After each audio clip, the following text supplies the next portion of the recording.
Antibiotic resistance, always they should talk with doctor and take the medicine after the consultation. Antibiotic resistant क्या होता है, देखिएगा समझिएगा थोड़ा सा। Antibiotic resistance is a condition in which bacteria stop responding to the antibiotic that is previously killed or inhibit them. यानी कि antibiotic resistant वह स्थिति होती है जिसमें बैक्टीरिया उन एंटीबायोटिक दवाओं के प्रति प्रतिक्रिया देना बंद कर देते हैं जो पहले उन्हें मारती थी और उन्हें वृद्धि से रोकती थी। देखो समझिएगा इस पॉइंट में क्या है, मेरा आज मुझे टाइफाइड हुआ है, मैंने टाइफाइड के लिए मेडिसिन ली, मैं ठीक हो गया, पर जब मैं फिर से टाइफाइड होगा फिर से दवाई लूंगा पर मैं फिर ठीक नहीं हो पाऊंगा, इसे ही एंटीबायोटिक रेसिस्टेंट कहते हैं। ऐसा होता क्यों है बताऊंगा आगे।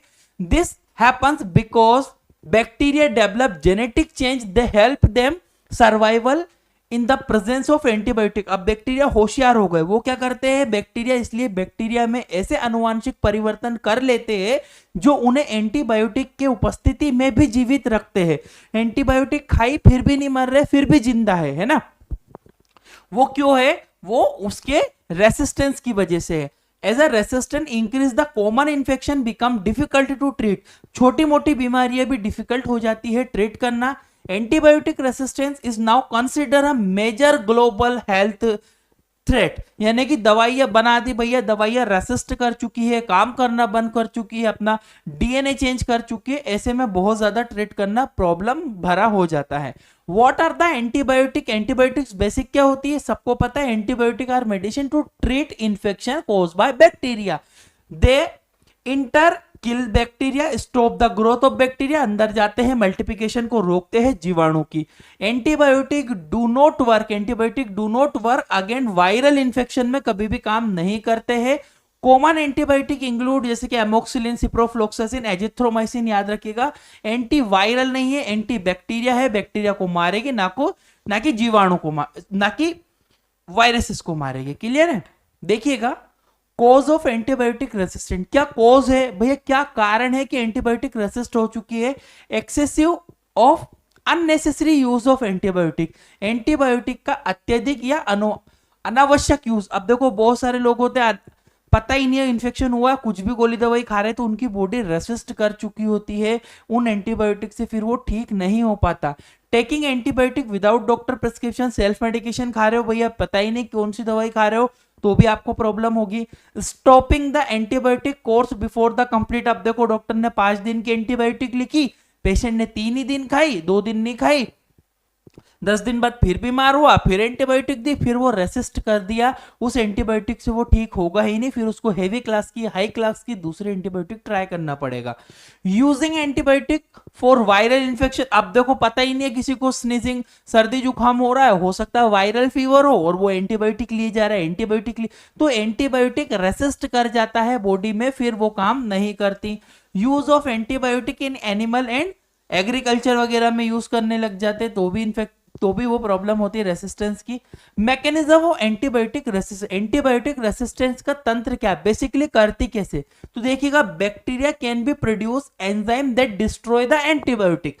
बैक्टीरिया ऐसे एंजाइम बनाने लगते हैं जिससे एंटीबायोटिक नष्ट हो जाती है, दवाइयां मर जाती है बैक्टीरिया से, है ना। They can change the structure of their cell of antibiotic can not be bind, यानी कि बैक्टीरिया अपनी कोशिका की संरचना बदल सकते हैं जिससे एंटीबायोटिक उन पर प्रभाव नहीं डालती। हो क्या रहा है भैया, दवाइयां खाते जा रहे हैं, पता ही नहीं है अपने को। उस कंडीशन में हमारी बॉडी क्या कर रही है, उसको रेसिस्ट कर रही है, बैक्टीरिया अपने जेनेटिक को चेंज कर रहा है जिससे वो एंटीबायोटिक नहीं मार पाएगी।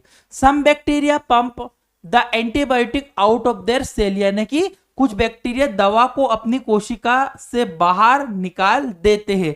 Genetic mutation can be help bacteria survival antibiotic exposure, यानी कि बैक्टीरिया अपने जेनेटिक को चेंज कर लेते हैं और अपने एक्सपोजर को बढ़ा देते हैं जिससे वो एंटीबायोटिक ठीक नहीं कर पाती, इन्फेक्शन ट्रीट नहीं होता है। नेक्स्ट अब देखो कुछ एग्जाम्पल डिस्कस करते हैं कौन कौन से ने रेसिस्ट कर चुका है, जैसे कि MRSA यानी कि मेथिसिलिन रेसिस्टेंस स्टेफाइलोकोकस ऑरियस, यानी कि मेथिसिलिन रेसिस्टेंट क्या है, स्टेफाइलोकोकस ऑरियस का वह स्ट्रेन जो कि मेथिसिलिन पेनिसिलिन जैसी एंटीबायोटिक के लिए रेसिस्टेंट बन चुका। आजकल मेथिसिलिन पेनिसिलिन काम करती नहीं है स्टेफाइलोकोकस ओरियस पे। आमतौर पर त्वचा घाव और ब्लड स्ट्रीम इंफेक्शन करता है और हॉस्पिटल में फैलने से की भी संभावना रहती है स्टेफाइलोकोकस ओरियस की। पर अब देखो अननेसेसरी मेडिसिन खा खा के मेथिसिलिन और पेनिसिलिन को क्या कर दिया उन्होंने, रेसिस्ट कर दिया है। एक होती है MDR-TB यानी कि मल्टीपल रेसिस्टेंट माइकोबैक्टीरियम। माइकोबैक्टीरियम के लिए जैसे कि आइसोनाइज्ड टैबलेट रिफाम्पिसिन रेसिस्ट कर चुकी है। आजकल इस तरह की जो टैबलेट आती है ये रिफाम्पिसिन आइसोनाइज्ड टैबलेट रेसिस्ट मतलब लंबे समय तक देना पड़ेगा तब जाके कहीं पेशेंट ट्रीट होता है। ट्यूबरकुलोसिस की दवाई बहुत लंबे समय तक देनी पड़ती है, हायर से भी हायर डोज देना पड़ता है उसको पेशेंट को, है ना। इलाज लंबा चलता है, कठिन होता है, गलत या इनकम्प्लीट ट्रीटमेंट से यह स्ट्रेन बनता है। तो मल्टी जो है आपकी एंटीबायोटिक इस तरह से रेसिस्ट कर चुकी है। और कुछ एग्जांपल बताता हूं, जैसे कि एक होती है XDR-TB extensive drug resistant tuberculosis. MDR-TB advance version होता है, ये फर्स्ट लाइन और सेकंड लाइन ट्यूबरकुलोसिस भी काम नहीं करती। टीबी की तो इतना आजकल वो फैल गया है कि दवाइयां काम करना ही बंद कर दिए, रेसिस्टेंस कर चुका है। क्यों? गलत तरीके से दवाइयां इस्तेमाल करने पे मोर्टेलिटी रिस्क बहुत ज्यादा हो जाती है इसमें।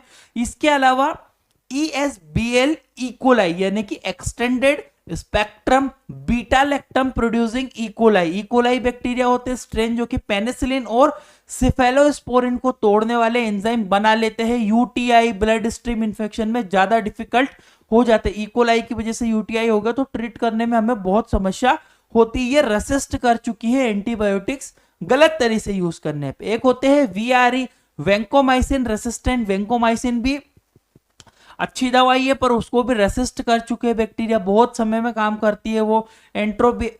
एंट्रोकोकस बैक्टीरिया वेंकोमाइसिन के लिए रेसिस्ट है। सर्जिकल पेशेंट ICU इन्फेक्शन पैदा करते हैं, बेसिकली हॉस्पिटल एक्वायर्ड इन्फेक्शन का कॉमन कारण है।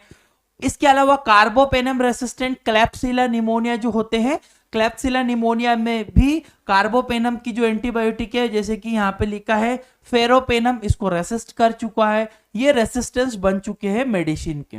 अब इफेक्ट ऑफ एंटीबायोटिक रेसिस्टेंस क्या है, इफेक्ट हो सकते हैं भैया, इन्फेक्शन बिकम मोर डिफिकल्ट, तकलीफ होती है इन्फेक्शन को ट्रीट करने में, हमें दिक्कत आती है पेशेंट को ठीक करने में क्योंकि रेसिस्टेंस हो चुका है। पेशेंट में require strong and more expensive antibiotic, महंगी और हाई क्लास की दवाइयां यूज करनी पड़ेगी। हॉस्पिटल स्टे में बिकम लॉन्गर, लंबे समय तक मरीज को भर्ती रहना पड़ेगा। Risk of complication and death में भी इंक्रीज, यानी कि मरीज के जटिलता हो जाएगी, मरने के भी चांसेस हो सकते हैं पेशेंट के। अच्छा, बचा कैसे जा सकता है, प्रिवेंशन आप कैसे कर सकते हो, तो use antibiotic only when prescribe by doctor के प्रिस्क्रिप्शन से यूज करो। Complete the full course of antibiotic, 5 दिन का लिखा है तो 5 दिन लो, 10 दिन का लिखा है तो 10 दिन लो, जितना डॉक्टर ने लिखा है उतना लो। Do not use antibiotic for viral infection में कभी भी यूज मत करो, पहचानो इन्फेक्शन कौन सा है। इसके अलावा मेन गुड हाइजीन आपको मेंटेन करना है, हाइजीन को मेंटेन करना है, प्रिवेंट इन्फेक्शन को बचाएगा। Vancomycin can be reduce the needed for antibiotic vaccination, sorry vancomycin vaccination जो होती है बेसिकली टीकाकरण जो होता है एंटीबायोटिक की आवश्यकता को कम कर सकता है। बहुत सारे वैक्सीनेशन है, ट्यूबरकुलोसिस के भी लगते हैं, ये वैक्सीनेशन भी प्रॉपर लगाना है ताकि इन्फेक्शन का खतरा कम रहे। आई होप कि आपको समझ में आया होगा। अगर ये